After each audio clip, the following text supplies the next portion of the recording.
So this talk is a little different than the first one I gave, and it's called Swimming Upstream: How Does a Catholic Live in a Pagan World? And the talk started when my parents got old. My dad died 10 years ago at 94 years old, and my mother died on Mother's Day of this year at 100 years old. So I got good genetics, I guess. And they had been married 73 years. And they were good Baptists. My dad and mom became Baptists in 1953 with the Billy Graham Crusade. And then they raised me that way. But my mom and dad, as they were getting older, I said, we really ought to talk to them. I did write their stories, did a whole genealogy thing, but I wanted to just talk to them more about what they thought about life and the changes from when they were young until today. And my dad he was a very patriotic guy. We lived out in the country, and we always had the American flag flying. And it always had the light on it, and the flag was always there, and we never missed a 4th of July parade. And my dad loved all the patriotic songs that we would sing. But he made a surprising statement to me at that time that he didn't like his country anymore. And I said, Dad, you're one of the most patriotic guys I've ever known. What do you mean you don't like your country anymore? He said, Steve, I love America, and I love what it stands for, and I love what it was, but I don't like what it's becoming. And I said, talk to me more, tell me more. And him and my mom kind of divulged. It was a long conversation, and I'm just going to summarize it very quickly. The other two speakers have already talked a bit about it too, what's happening in our country today, especially Deacon Sivers. And my dad says, well, Steve, when we were young and your mother and I married, we expected to have children and raise our children. And if someone would have asked us back then, would you ever consider getting an abortion? My mother said my first question would have been, what's an abortion? What is an abortion? And she said, we would have never dreamed of such an unthinkable thing being done to a baby in the mother's womb. We wanted children. Back when we were young in the early 1900s and the 1950s and so on, everybody wanted children. They were a gift. They were special. And my dad came from a family of 13. And my mother only had one sister, so she always wanted to have more family because she felt deprived with only one sister. So she said, we can't even begin to comprehend this idea of an abortion. She said, and then what happened is it became the law of the land in 1973 with the Roe versus Wade, and it became now the law of the land, and it was legal to kill your baby. And she said, then they said we had to pay for it in our taxes. And they expected us then to celebrate it as a wonderful thing, as a great freedom for women. She said, we don't like it, Steve. It's a horrible thing. Our country's going in the wrong direction. And then my dad said, and we know that there was probably always homosexuals but it wasn't something you discussed in polite public, and nobody wanted to admit they were, and no one wanted to associate with them, and it was something that was not acceptable in polite society. It was an aberration from what the moral standards of the country and expectations were. And he said, and then the next thing we find out is that it's becoming acceptable. And then the Supreme Court says that a man and a man can get married, and they call it the same thing that happened when your mother and I got married. How can your mother and I getting married to have children and raise a family be the same thing as two guys or two girls? He said, and then, not only that, but now it becomes the law of the land that it's equal, and I have to respect it, and not only that, I have to celebrate it. And if I don't celebrate it, I'm a bigot. And so my parents were, and I could go on and on. This was a long conversation, but I think you get the point. That they realized that they were no longer in the same country that they were when they were younger. That they were raising their kids and seeing their grandkids raised in a world very different than they knew. Back when they were younger, it was a Christian country. And by that I don't mean that everybody carried a Bible around and quoted John 3:16. It meant that everybody had the basic understanding that there was a God. We said the Pledge of Allegiance in school. I said the Pledge of Allegiance every day in school. I pledge of allegiance under God even. And we had prayers in school when I was a boy. Now you can't do any of those things anymore. And football players kneel when they hear the national anthem. And it's a whole different world coming, and it's different than what my parents knew. And so when they talked about that, in my mind, I put together a timeline. Because in the first 3 centuries of Christianity, it was also very pagan. The Greco-Roman world was very pagan. And then the early Christians converted the world, and it became a Christian world, the Western world did. And it had all the blessings of Christianity, and then 1,700 years of Christianity. And then about 100 years ago, the third step in the timeline is somebody came up with the idea that there's a better philosophy than Christianity, and they got rid of God, and they got rid of morality, and now it was a pagan country again, and we're moving into that, and we're seeing it, and I'm going to make the point more as we go along. We Christians are now becoming part of a despised subculture. We're no longer our ideas and our absolute truth that we know, Christianity, is no longer accepted. And we are not buying into the new philosophy that's raging across the globe right now. We're resisting it, and we're saying, no, I can't buy into that. And so we are considered intolerant bigots. And we are seeing cancel culture. You're seeing churches being spray painted, pregnancy centers being spray painted. I was at a friend's house in South Carolina, Greenville. His name is Steve Wood. You may have heard him. He has a show called Faith and Family on EWTN, and he's got a website called dads.org. And he said, we're battening down the hatches because we're expecting to be attacked anytime soon, because they are a Catholic ministry that stands up for traditional marriage and traditional view of human life. And he says, we're expecting to be attacked. We're building fences, and we know it's going to come. And this is exactly what we are facing today. We as Catholics especially, because evangelicals don't stand out like we do. Our steeples go very high, and we have never compromised on what the morality is. Protestant churches, they're all over the map. I always say that Americans choose their churches like they choose their restaurants. On Monday morning, we drive by Pizza Hut, Burger King, KFC, and McDonald's, and I say to my wife, what do you feel like? I feel like a pizza. Okay, we'll go and get a pizza. Tomorrow maybe she'll feel like a hamburger. Sunday morning comes along, and we drive down Main Street, and there's Methodist, Lutheran, Presbyterian, Pentecostal, and I say to my wife, what do you feel like today? And she said, well, I feel like this church, so we go there. And if 2 men want to get married, there's a church down the road that'll take them and say, we have special blessings for you. And if you want to abort and contracept, don't worry, we're never going to meddle in your bedroom. You do what you want to do. We're just here to be happy, clappy Christians. So you have this whole attitude, but it's the Catholic Church that stands out because for 2,000 years we have been uncompromising on the value of human life, on the traditional view that God created a man and a woman to be married. And I'm not going to repeat everything Deacon said earlier because I agree with him, and I think both him and Jesse are right on in their approach. But we are now in a position where the world tells you to shut up. You are not allowed, even though they suppose they're the most tolerant of all. We need to have tolerance. You and I have lost the freedom of speech because we're not allowed.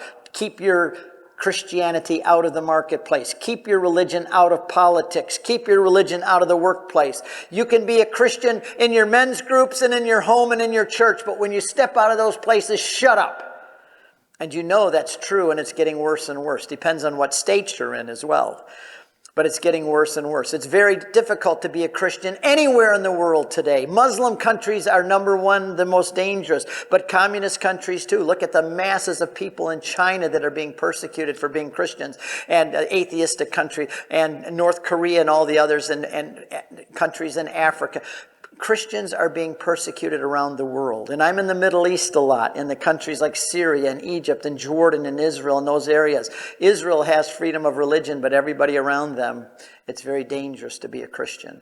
And in our country now, we're losing that freedom. It is flipping on us so fast that it's almost inconceivable. We're being canceled. We're being quieted. We're being shut down. We're being persecuted, and it ain't going to get any better anytime soon. I tell my kids when they raise my grandchildren, I have 19 of them, and my grandchildren know I say this. I tell my kids, I want you to raise my grandchildren to be martyrs, because they're not going to be raised in the same country I was raised in. And I want them to know that there's something worth dying for. And little Maria Faustina said, Grandpa, why do you want us all to die?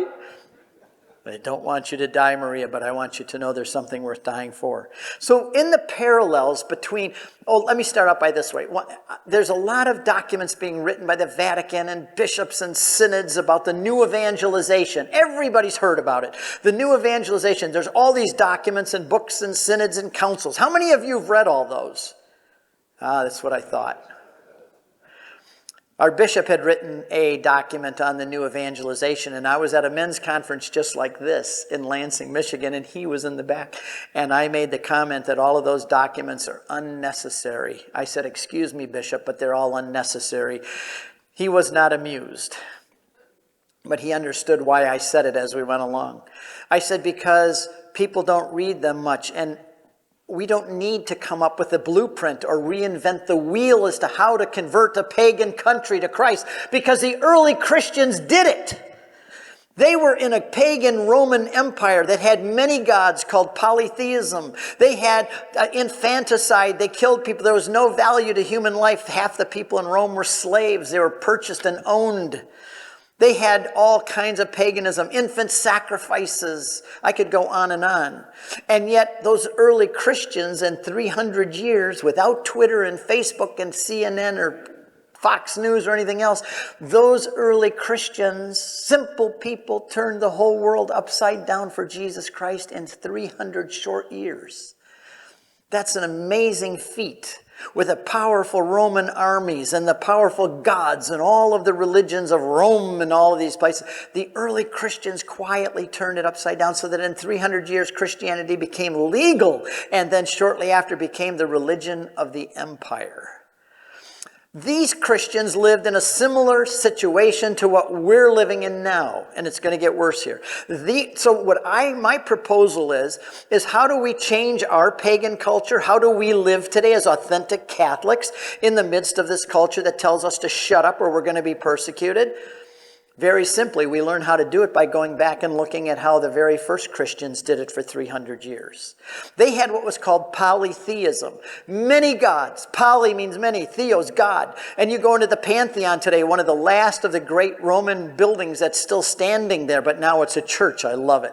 And you walk in, there's niches up there, and they had all the gods, Apollo, Zeus, Aphrodite. They're all up there. And they said, you Christians, it's not a problem that you worship Christ.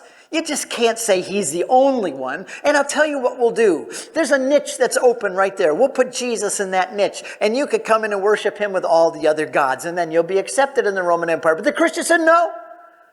Because our creed says we believe in one Lord, Jesus Christ. And those are all false gods. And Paul told us in 1 Corinthians that behind every one of those gods is a demon. And we only worship the one living God. That's what got the Christians in trouble. That was their problem.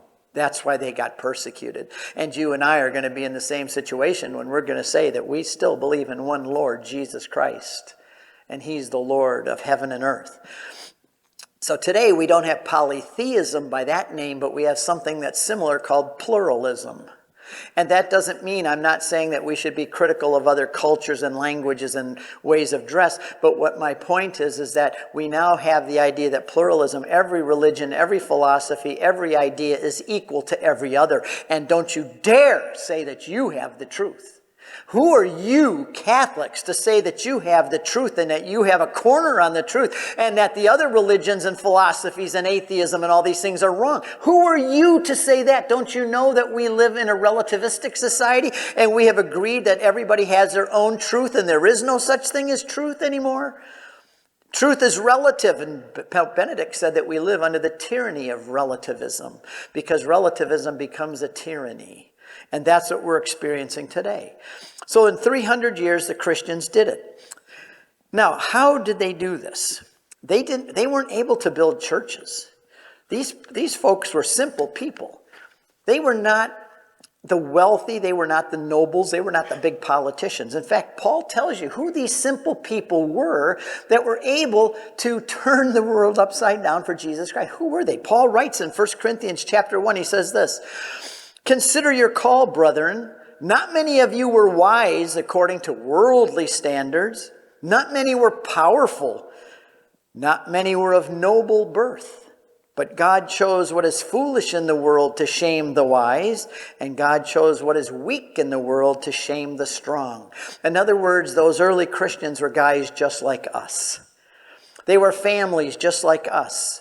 We're not the ones running the media. We're not the ones running the government. We're simple people that go out and work every day and have a living and raise a family and go to church on Sundays. We're simple people. We're not the intelligentsia and the media and the power of the world. And we're just like the early Christians. And if they could do it, we can do it. So the question is, how did they do it? And then we can find out how we can do the same thing today in our culture. They couldn't build churches because it was an illegal religion. If you built something and you built a church, the Romans would love it. They'd turn it into stables for their horses. They couldn't do door-to-door evangelism and hand out literature. They couldn't have open-air crusades like Billy Graham does or World Youth Day like we do as Catholics. You couldn't do that back in those days. And you certainly couldn't go picket the emperor's palace if you didn't like his policies. How did you evangelize? How did you do it if you were limited all of that? Well, most of them went to Mass quietly, but it was in homes. It was called Dominus Ecclesia in the Greek because it was, Dominus means home, Ecclesia is church. You couldn't go to buildings like this or to big churches. You would go to someone's home for Mass. And usually there would be someone wealthier and have a bigger villa on the outside of town. And they would say, we'll open our home. And they would live very dangerously by doing this. They would be sacrificing everything possibly. And they say, come to our house on Sunday morning. We'll have the divine liturgy there and the priests will be there. And two of you come from this direction. And 5 minutes later, a family come. Don't all come at once because they'll be suspected. And come quietly and we'll celebrate the Mass. And then we'll leave the same way, a few here and a few there over time because we don't want to raise any suspicions. And they had their Masses together like that. They were often accused of being cannibals because they ate the flesh and drank the blood of some guy named Jesus. They were considered atheists because they didn't have any God. Where's their God? Every other religion, they had Zeus or they had Aphrodite in the center of their temples. Christians have not that. They are atheists. They have no visible gods. And they were considered incestuous because those families get together and they love one another in that meeting.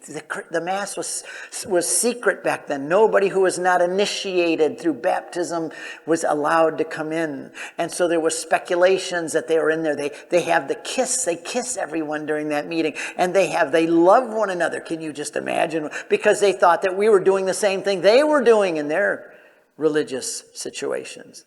And so they would gather together, but they did still gather together. They did talk about Jesus to people, but how did they do it? They did it wisely. Let me give you an example. Imagine that I go to a bus stop, and there's a bunch of people gathered, and there's a man here, and I walk over to him, just that never seen him before. I said, hello, sir. How are your kidneys today? What's he going to say? My kidneys are none of your damn business. My kidneys, how are you? You're a pervert. Get away from me. But now, let's say that I find out he does have a problem, and at Christmas we take gifts and we help him go to the hospital. We take him there for his treatments, and we have 4th of July with him, and we take food over when he's in the hospital. And a year later, I go to the same bus stop, and the same guy's there, and I walk up and ask the same question. Hello, sir, how are your kidneys this morning? What's going to be the different response? He's going to say, oh, thank you so much for asking. My kidneys are doing much better. The left kidney is still a problem with the right. And he's going to go on and thank me for asking and showing a concern about his kidneys. Why? Because over the last year, I built a relationship with him. And in Protestantism, we called it relational evangelism, where you build relationships with people so that you earn the right to talk to them about what's important to you. And the early Christians did that. They gained the confidence of their neighbors. They served them. They took care of them. And then when they got an opportunity, they told them why they were doing these things. And they told them about Jesus and the church. And then people would come to Christ because of this personal relationship they built. They also had disciplined lives. They weren't like the Romans, many times profligate.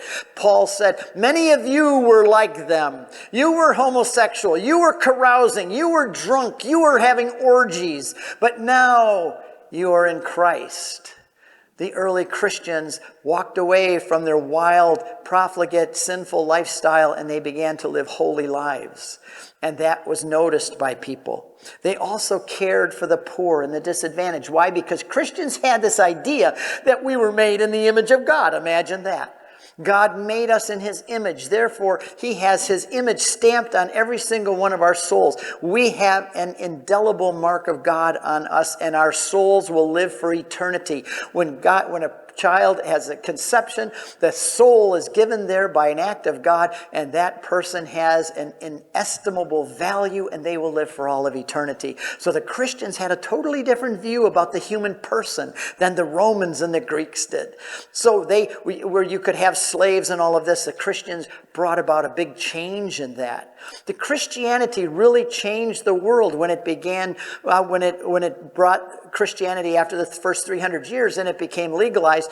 Christianity is what brought about universities. Universities are a Christian, Catholic invention. The great art and music is Catholic. Look at Bach and Beethoven and all of the great musicians. This all came out of the Christian worldview. Hospitals and healthcare. Even today, Catholics are the number one healthcare provider around the world because we believe that people are valuable and we need to help them like Jesus said that we should. The Christianity even brought equality for women. Most of the people today say that the church hates women and the church holds women down. It won't let them get abortions. It hates women. But it was the Catholic Church, it was Scripture and the Christian worldview that brought liberation for women. I'll give you an example. In the Roman times, a man owned his wife. A man had a legal wife for legal children, a concubine for a whole bunch of other children, and a mistress for pleasure on the side. And a lot of the Greeks in them also had a boy on the side. And the women were treated as almost property. They were under the authority and property of the men. And Paul, he writes in 1 Corinthians 7, and he writes what became an atomic bomb in the early century, the first century. Here's what he said. He said, "You women, do not withhold yourself from your husbands because they own your body." That was nothing new. The Romans already believed that. But then he reverses it and drops the atom bomb. "And men, do not deprive your wives of their sexual relations because they own your body." Paul says that the wife owned her husband's body.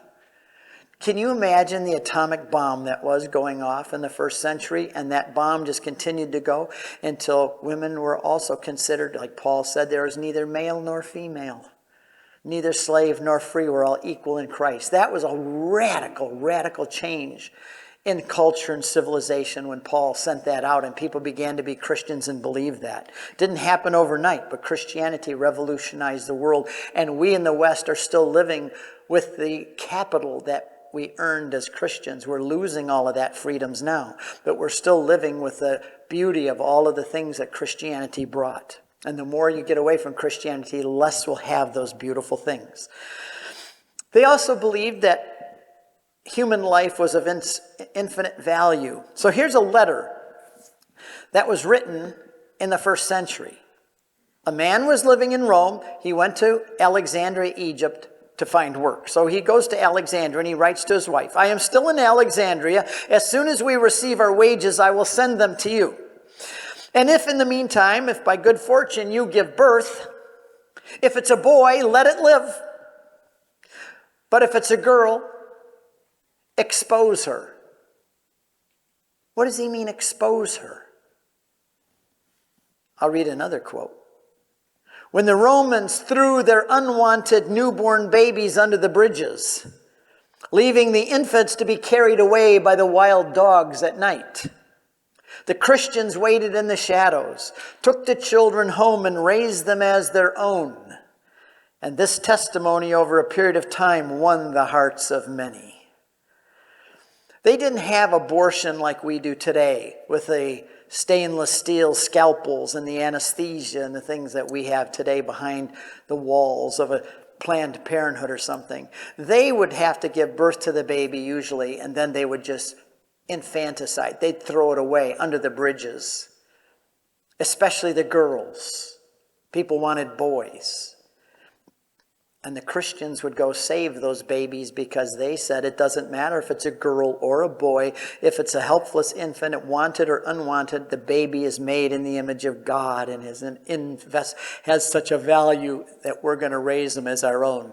And the Roman world, saw the Christians had the compassion. They saw that they cared for the poor and the unfortunate and the disabled and the elderly and even the newly born babies. And it had a huge impact on them.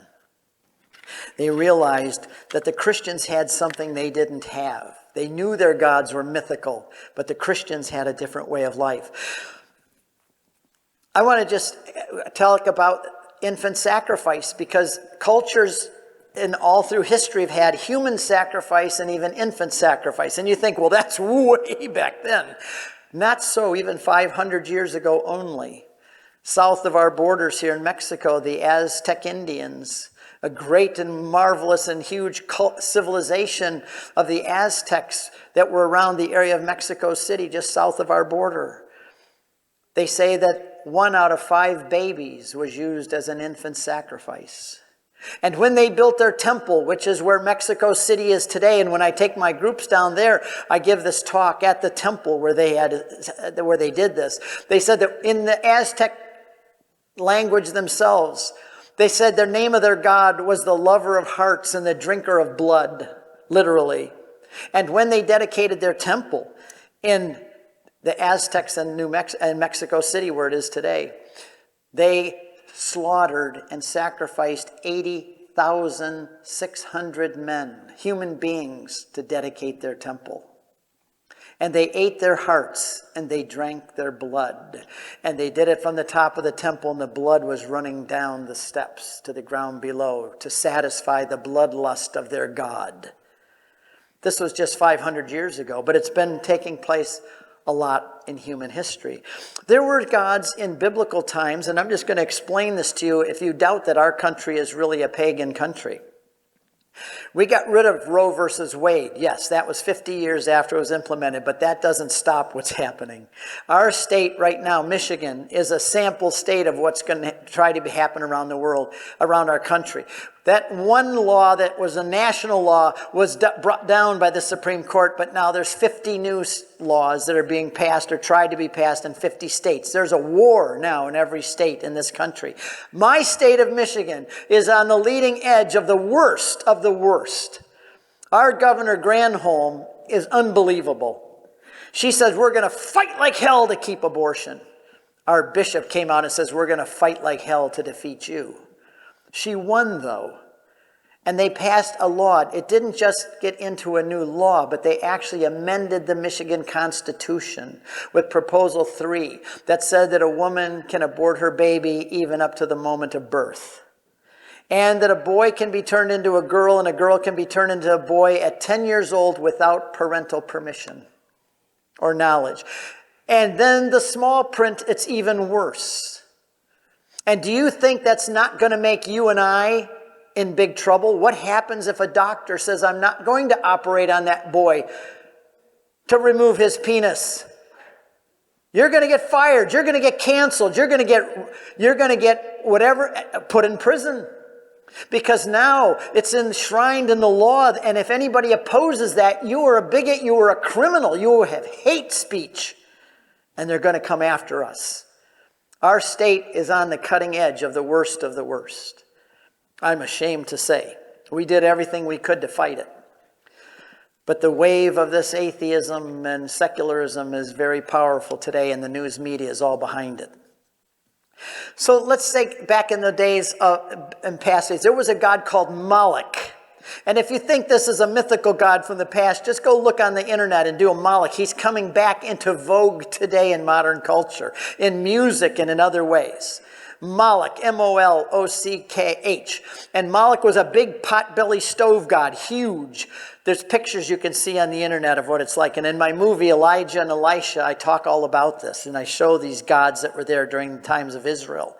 And he had a big hole in his belly, and they would put wood and coals in there, and they'd start a fire on a Saturday morning, say. And he was a god that demanded infant sacrifice. And he was a fertility god, a god of nature. And he was the one that brought the rains, and he brought prosperity, and the crops would grow. These people were agrarian. They grew crops, and they had animals. They had to have rain to survive. So Moloch was the one who brought that to them, but he demanded of them human sacrifice. You give me your best, and I'll give you my best.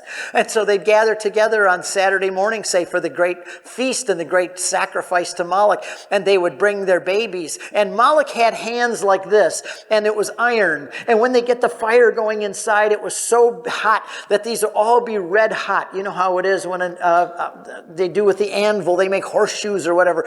And they would put the fire in, and it would be shimmering with the heat. And then they would gather together in the morning of the great feast and sacrifice to Moloch. And the priest would say, you have a new baby, and you have a new baby, and you have a new baby. Please bring them forward. And the families would bring them up, and they knew they were going to be heroes of the whole community because they were sacrificing their infant for the good of all the rest of you. And all of you would have rains and good crops because they were willing to sacrifice their infants. And they would bring them forward, and the music would start, and the drums would be going, and the flute, and they were singing and dancing. It was like an orgy because it was all sexual. It was all dealing with fertility.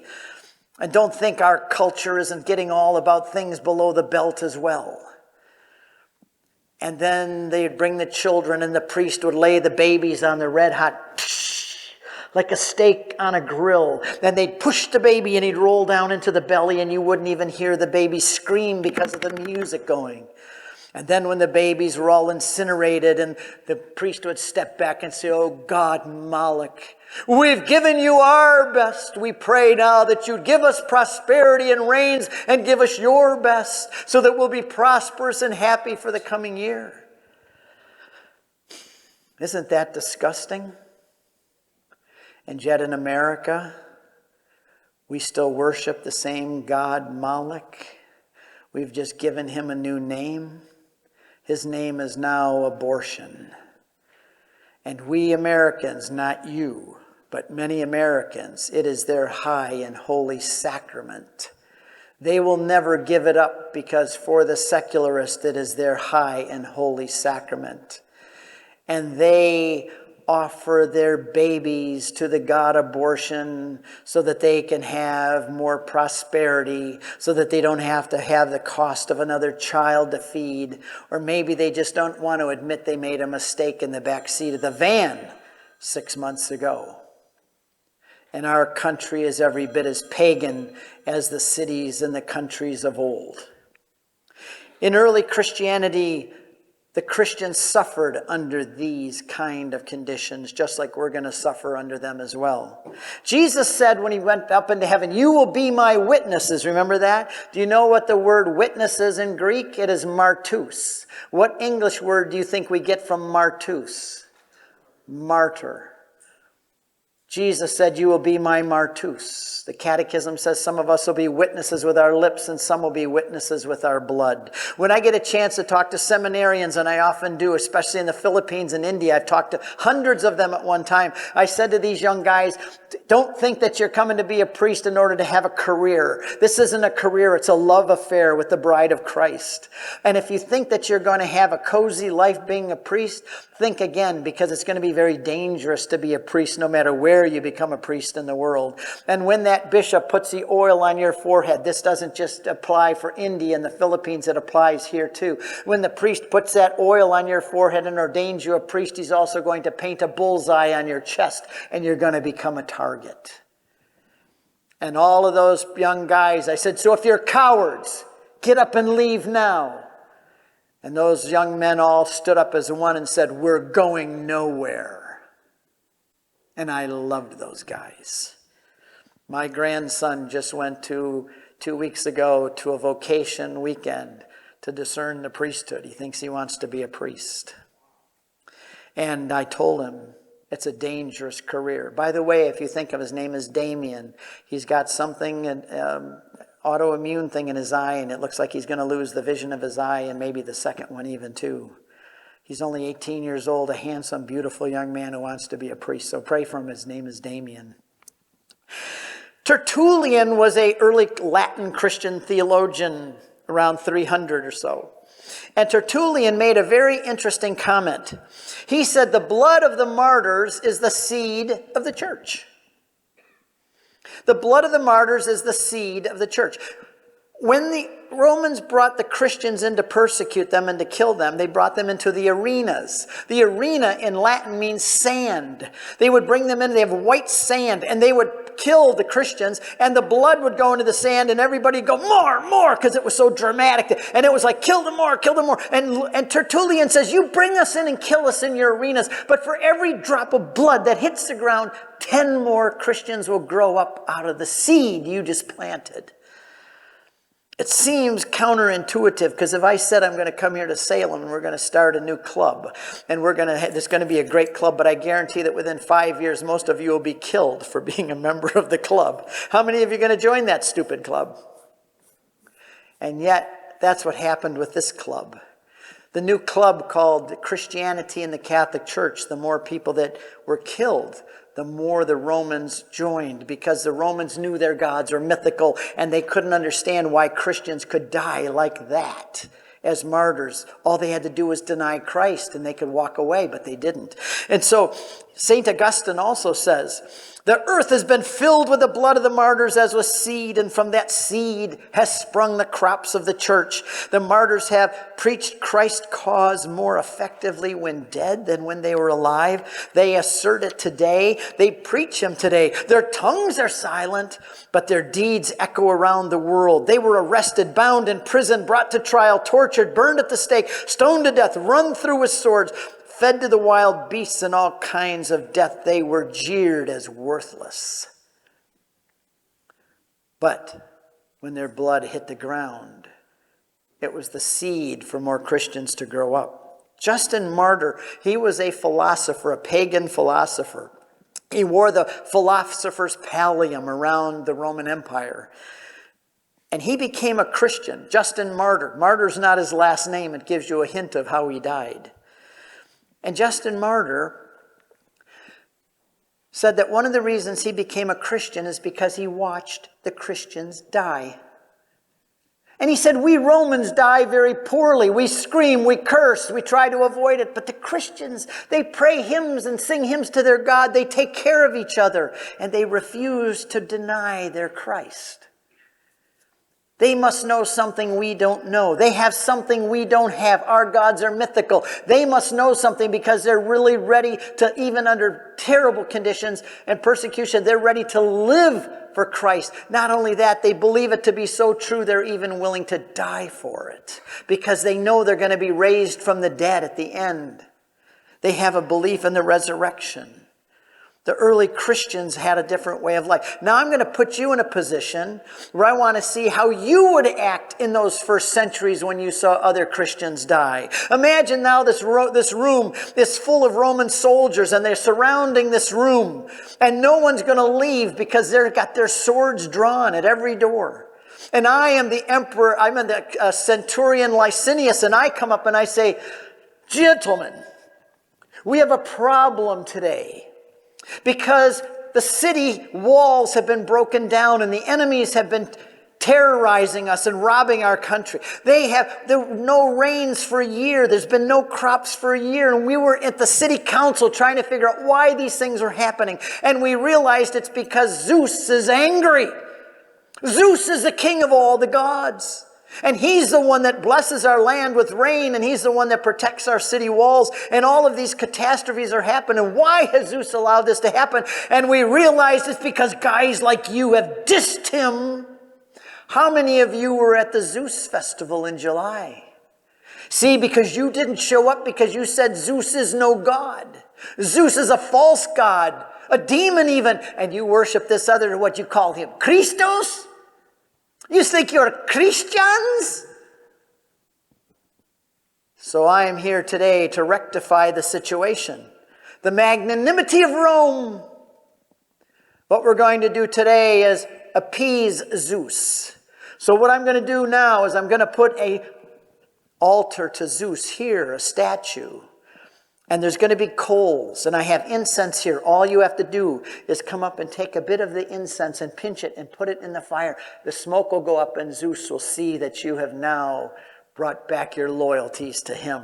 And when you do this, the great magnanimity, I will have my secretary give you a libellium. You know what that is, of course. A libellium is a certificate that you are a Roman in good standing. And it will say your name and that you are a Roman in good standing, and you can take it home. And when you get home tonight, your family will still be there. And on Monday morning, your job will still be there. We are very kind, but we need to appease Zeus. So now we have the statue set up. You could cross your fingers if you want. I don't care, but you have to come up and do this. So I now want, kind of like you do with your Eucharistia thing where you go row by row, I want you all to come up here now and burn incense to Caesar. Let's go. We'll start with you, sir. And you get the... I said, let's go. Maybe a couple would get up and go forward because they realize the implications. But then an older priest or a nun in the back would say, wait. Are you sure you want to go up there and burn incense to Zeus? Because remember, Jesus said, if you deny me before men, I'll deny you before my Father in heaven. And what does it profit a man to gain the whole world and to lose his own soul? Are you sure you want to take that risk? And then you go sit back down. Try to wait this out and see what happens. And I say, okay, I know how to deal with guys like you. Brutus! And in steps the executioner. Brutus, the 250-pound executioner, ready to take care of you who refused to burn incense to Zeus. And now, with his sword drawn, I tell you that you have to get into one line or the other. You have 5 minutes and nobody leaves this room until you get into one line or this line. Burn incense to Zeus or meet my friend, Brutus. Ask yourself a question. If you were one of the early Christians in the first 300 years and this did happen to them, which line would you get into today? It's a scary thought. Thank you, Brutus.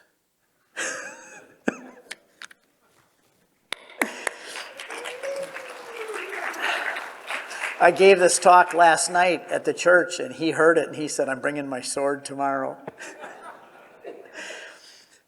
I had a guy one time when I gave this talk, this big guy came running up the aisle. And when you're giving a talk, it's not a comfortable thing to have some guy run up the aisle at you. It takes you a pause. What's this? He ran up and he put his head down here and he said, cut off my head. I am a Christian. I'll never deny Jesus Christ. And there wasn't a dry eye in the room when he did that. I didn't plan that. He did that. It took me a few minutes to get my own composure before I could continue talking. But that was the situation that the early Christians experienced. And let me tell you something, had they not decided to even die for Christ and to pay that price, you would not be here today. They paid the price that kept Christianity alive. During that pagan culture, it kept their religion alive until it succeeded in becoming the religion of the land. And we could be in the very same, if not us, our grandchildren, where we are going to have to maybe suffer the same thing in order to keep Christianity alive for the next generation. It's happening in many parts of the world now. We still live in a bubble of freedom here. So I want to just tell 3 stories real quick. Thank you very much. I'm glad I still have my head. That was cool. Every time I give the talk, I want you to come. I'm going to give 3 quick stories. I think I'm still okay on time. Am I okay? Do I have to quit? 5 more minutes? I can do it in 5 minutes. Okay. The same story with the sword happened when I was asked to be a sponsor for a young man who had become Catholic, and I asked me if I would prepare him for CCD. And I said, no, I'm too busy. I can't do it. So they said, well, would you meet with him one night? I said, okay, I'll meet with him one night. My point of this is we need to teach our young people what it really means to be a Catholic today. It doesn't mean just wearing a white dress and a suit with a bow tie and having a nice party after you have your CCD classes and you're confirmed. In order to be a Christian today, these kids need to know that this is dangerous business they're getting into, just like the Jewish boys who have always through history been willing to lay down their life for the God of Abraham, Isaac, and Jacob to confirm their Judaism through their bar mitzvahs. And so this boy, maybe we need to do these kind of things with our kids to emphasize it. But this boy, they said, I'll bring him over Wednesday night. I said, okay, good. So what I did is I just bought a Roman helmet for the movie that I made on the Apostolic Fathers, the first guys who died this way. We filmed their whole life on location. And I had bought a sword just like the one you had. And my wife pinned a red blanket over my shoulder, and I went and I hid in the shadows of my front porch with the Roman helmet, the sword, and the red. I looked like a centurion with the big red brush on top. And I hid in the front porch in the shadows, and that boy came up the stairs. And as he came up the stairs, that 12-year-old Matthew, as soon as he got up to the top of the stairs, I jumped out of the shadows. I pulled the sword out, and I pushed that kid against the wall, the bricks of my porch, and I said, Matthew, are you ready to die for Jesus Christ right now? If not, you're not ready to be confirmed. Don't waste my time. I'm a busy man, Matthew. And he goes, I will, I can, I do. And his parents, you should have seen him in the car. Their eyes got big. Oh, what do we get our kid into? And I brought that boy into the house, and I talked to him for 3 hours about what it meant to be a Christian and to be confirmed. And if you're not ready to die for Jesus, you're not ready to be confirmed. Because you receive the Holy Spirit so that you're ready to live a life for Jesus, to really live it and to even die for it if you have to. That kid went out of that house all excited. He told everybody for a year, his parents said, he told everybody about Steve Ray and the sword and what it means to be a Catholic. But this is, I think, what we need to do with our kids. We need to emphasize with them what Christianity really is. It's not this country club that we join and go to the meetings on Sunday morning. It's a lifestyle, and it may get us killed. The second story is my son we had a big pool. It was 20 feet across, one of those cheap ones, above the ground and around. And so my son said to the kids, if we go in there and we go around and around, we can make a whirlpool. He had something in mind he wanted to teach them. So he said, let's go round and around. Dad said, Dad, that's not going to happen. He says, yes, if we all go round and around, it creates a whirlpool and the water goes down in the middle and it splashes out on the side. No, Dad, come on, let's go. So they get in the pool and they start going around. It was hard, but they got this great whirlpool going. And it's going around, and the kids thought it was great. And my son said, okay, now let's pretend this is the world. This is the current of the world, modern day America. And it's trying to tell us we have to go with the current. It's not giving us the option. It's saying you have to flow with us. And we have to go and we have to accept abortion and LGBT and atheism and tolerance and all this stuff that's going on in our country today. And the world's trying to pull us along with it. The media, the news, the movies, everything is pulling us along. But let's say that we're not going to let the world tell us how to live. We're going to turn around and we're going to swim upstream. And now you know how this movie got its title. Let's turn around and swim upstream. And let's go against the tide. Because only dead things float downstream.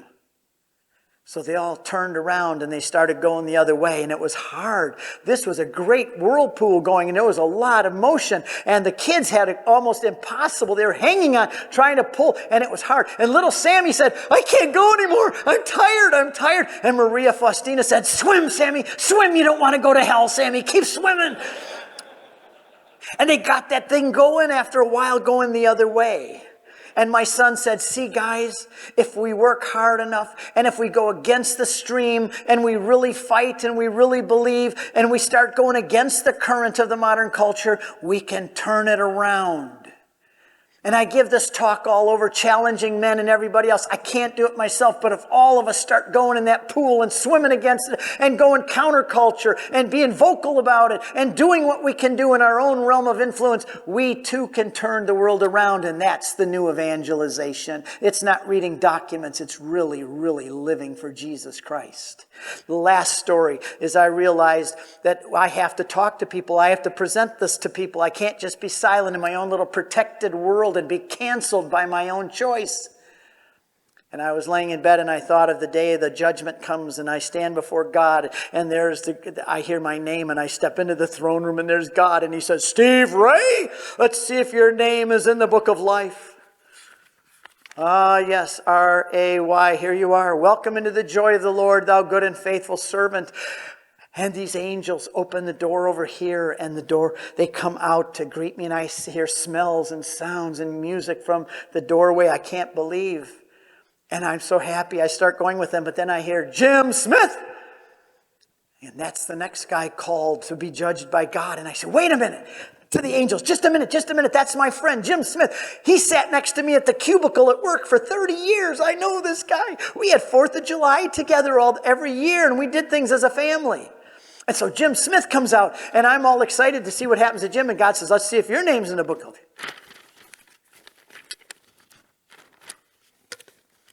I'm sorry, Jim Smith, your name is not in the book of life. And if you don't think this is going to happen, read the last few chapters of Revelation. There is a book of life, and your name better be in it at the final judgment.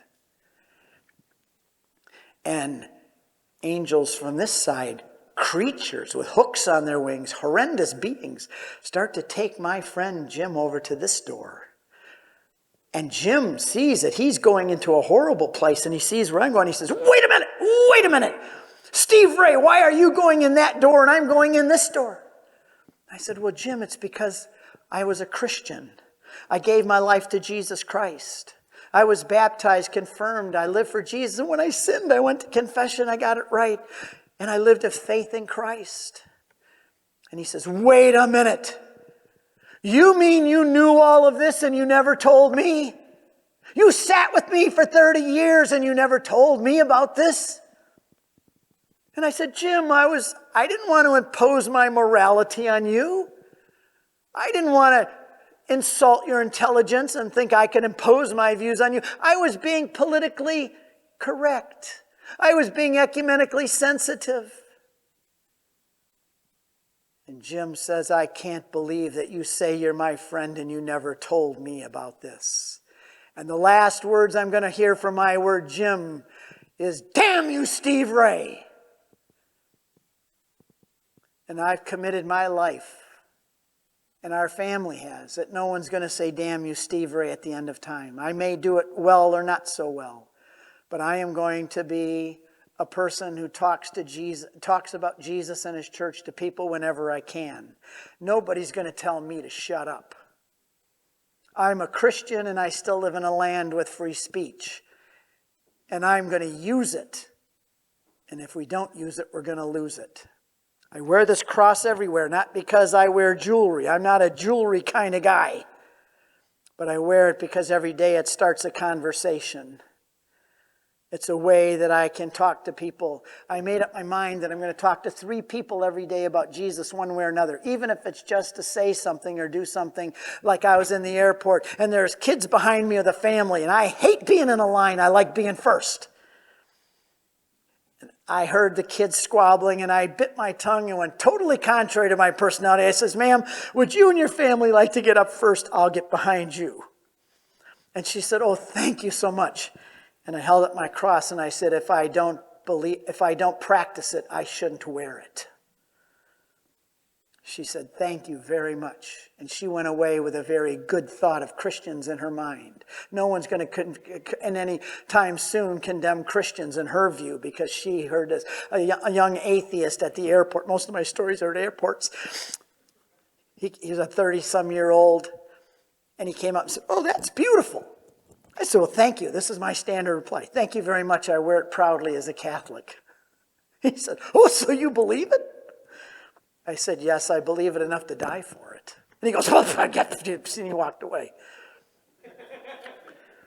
He ended up sitting next to me on the airplane. I'm not kidding you. My wife and I call this divine appointments. We're in the air. I feel a tap on my shoulder. He said, you really believe that, don't you? Oh, this? I said, yes, I do. He said, I don't believe in anything, and I would love to have something to believe in. Would you tell me why I should be a Christian? And I had him for 2 hours. Only because I wore this almost every single day. I've had so many guys say, Steve, I've worn a cross my whole life, but starting today, I'm wearing it out. We need to confront our world. We need to be involved in the political process. We need to be involved in our churches. The church has become feminized. Men need to get back into their position and claim their rightful place in the church and in the family and in the world. And we need to reclaim it for Jesus Christ. Thank you very much, and God bless you.